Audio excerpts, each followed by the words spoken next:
Today I'm going to be explaining how I built this portable, easy to use, cheap costing portable live well for hiking and general fishing applications. The basis of this live well is a 9-quart Coleman excursion cooler. And let's go through exactly what I did to build this. The parts you need are going to be in the description below, and the total cost, I believe, was around $30, depending on if you have certain things lying around or not. But nothing, the most expensive component on the whole unit was the cooler, coming in at $13 to $19, depending on what kind of price you can get on it. So, we have the 9-quart Coleman cooler. The first thing you're going to need to do is basically figure out where you're going to put your aerator. Here we have the Bubble Box by Marine Metal Products, and as you can see, we have a hose going into the cooler. This is very crucial. It's important to figure out what height and depth you want the hose to enter your live well. Now that we have the cooler, or the live well rather, open, you can take a look at the inside and see the layout. Over here we have the entrance, so that's the other side of that hole that was drilled for the air tube, and that runs down along this groove, and we've upgraded to a 4-inch air stone. The air stone that comes with the Bubble Box is pretty inadequate in my opinion. It probably will get the job done, but upgrading to a bigger air stone allows for a much better oxygenation of the water.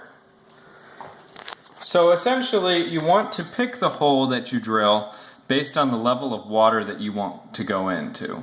Because once the water level gets above that hole, it's going to try and backtrack up into the tube and down into your pump.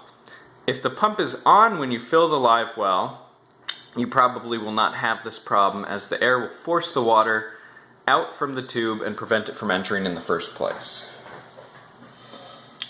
Okay, so you've drilled your hole, you've run your cable down, you've attached everything with either a hot glue or silicone, and it's very much advised that you use a glue that won't harm the fish. So make sure that everything you use is safe. I've used aquarium silicone here, and it's totally sealed, so water will not get in between the inside of the cooler and the plastic. As you can see from above, it's pretty thick material. This whole area in between all the way around is hollow. There's an insulating foam in there, and it's very porous, and once water gets in, it might mold, it might weigh the cooler down. There's all sorts of bad things that can happen from water getting in. So it's very important to seal it up and keep that there.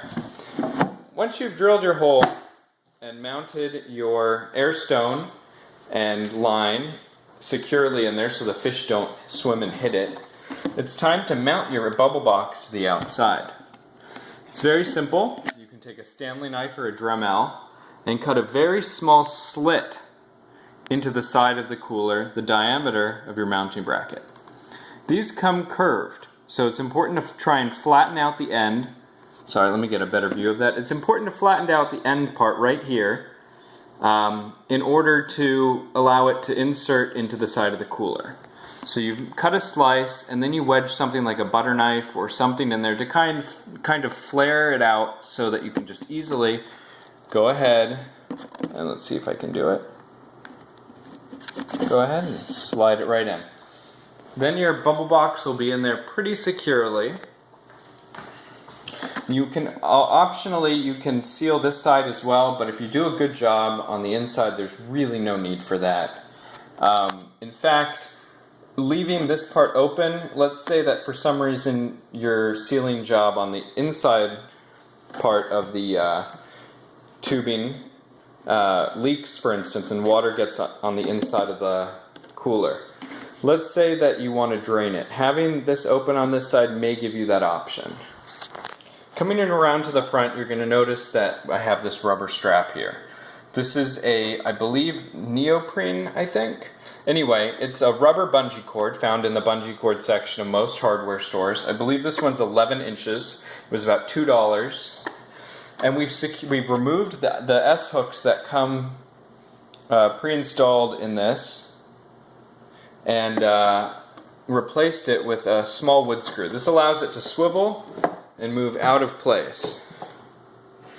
So when you're hiking, all you do is stretch it down. Okay, so 2 screws, one for the swivel and one for it to latch onto. There's several options of things that you can use. This is a simple wood screw that's been filed down on the head, and what that allows is it allows the hole to fit over it. So when you're ready to get it clamped down, you just slide it over and it slides on there. When you're mounting this, it's important to stretch it just a little bit. Make sure there's a little bit of tension, enough that it's not going to open up by accident. You don't want to torque down on it like crazy, because then you might weaken the plastic on the outside of here. Same goes with here.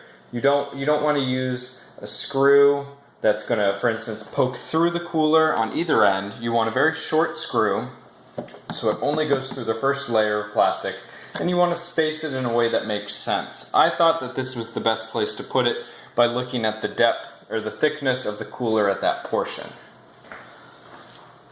Once you're all satisfied with your build, it's time to fill it up with water, turn on the bubble box, and test it out. On mine, I've added some foam. This is just a test. I'm about to take it out with this handle. I was getting some chafing on my hand, or some blistering rather, from rubbing against this plastic and hiking for 6 or 7 miles with the cooler Livewell. So this is an option. You can wrap it in tennis racket tape, hockey tape, whatever you have around. I used some foam and secured it with 2 pieces of Gorilla Tape just as a test to see if it makes a big difference. So it's now time to fill it up and test it out. So go ahead, go to a sink or test it in the field, though I don't recommend that in case there are any problems. Let's go ahead and fill up the cooler. I usually fill mine up to right around this line. That keeps it just below the point of the tube exiting, and that kind of keeps the water from exiting and trying to enter back into the pump. As mentioned previously, if the pump is running, you can fill it over that line, but for now we're just going to leave it there. Alright, to turn on the bubble box, all you need to do is simply make sure batteries are in there, 1 or 2, your decision, and then flip on the switch.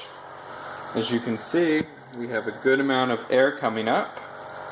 The water is being aerated properly, and this will ensure that the fish remain cool, oxygenated, and otherwise happy. Thank you for watching. Let me know if you want a step-by-step tutorial on how to build one of these. I can build another one for you guys, so just let me know in the comment section, and have a nice day.